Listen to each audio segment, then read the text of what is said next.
terjadi lika-liku kehidupan. Si Dewi Sangir ini diculik oleh seorang raksasa. Terjadi pertempuran antara Wiro Sangir dan raksasa ini. Si Wiro Sangir nanti dibantu oleh 40 pasukan atau 40 Digodo.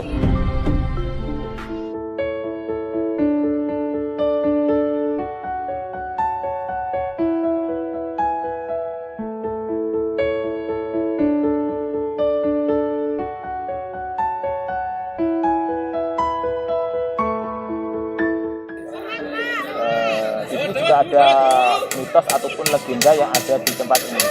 Di atas bukit itu ada sebuah makam kuno. Makam kuno itu adalah makam petilasan daripada Joko Tingkir. Nah, asal muasal cerita tempat ini dulu tempat favorit daripada Joko Tingkir. Ketika Joko Tingkir bersama rombongannya mampir ke Sangiran ini di bukit Punden Tingkir ini. Dikarenakan ada satu anggotanya yang cedera dan diharuskan Joko Tingkir beserta rombongannya ini harus keluar dari sini, ada suatu hal yang tidak ditinggalkan. Akhirnya Joko Tingkir meninggalkan salah satu anggotanya di sini karena cedera. Kemudian salah satu anggota pasukannya ini dirawat oleh salah satu keluarga yang memiliki putri cantik. Kemudian dirawat sampai sembuh, dan pemuda ini namanya adalah Wiro.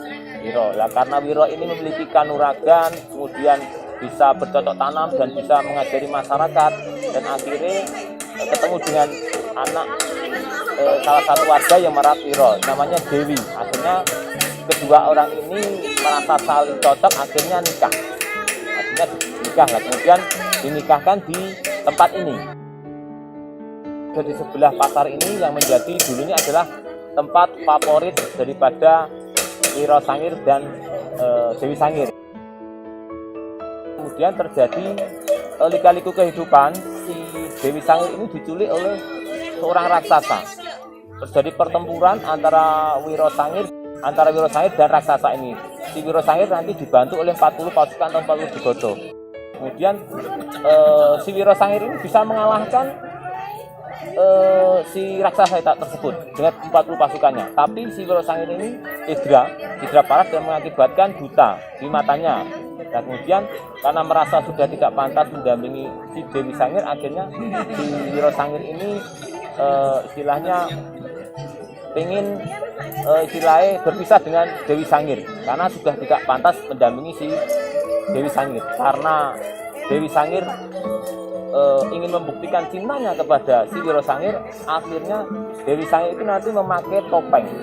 Topeng ini adalah simbol kesetiaan antara Dewi Sangir dengan si Wiro Sangir. Meskipun si Wiro Sangir sudah tidak bisa melihat, akhirnya Dewi Sangir itu memakai topeng supaya kecantikannya, kesempurnaan itu hanya dilihat oleh suaminya atau si Wiro Sangir tersebut.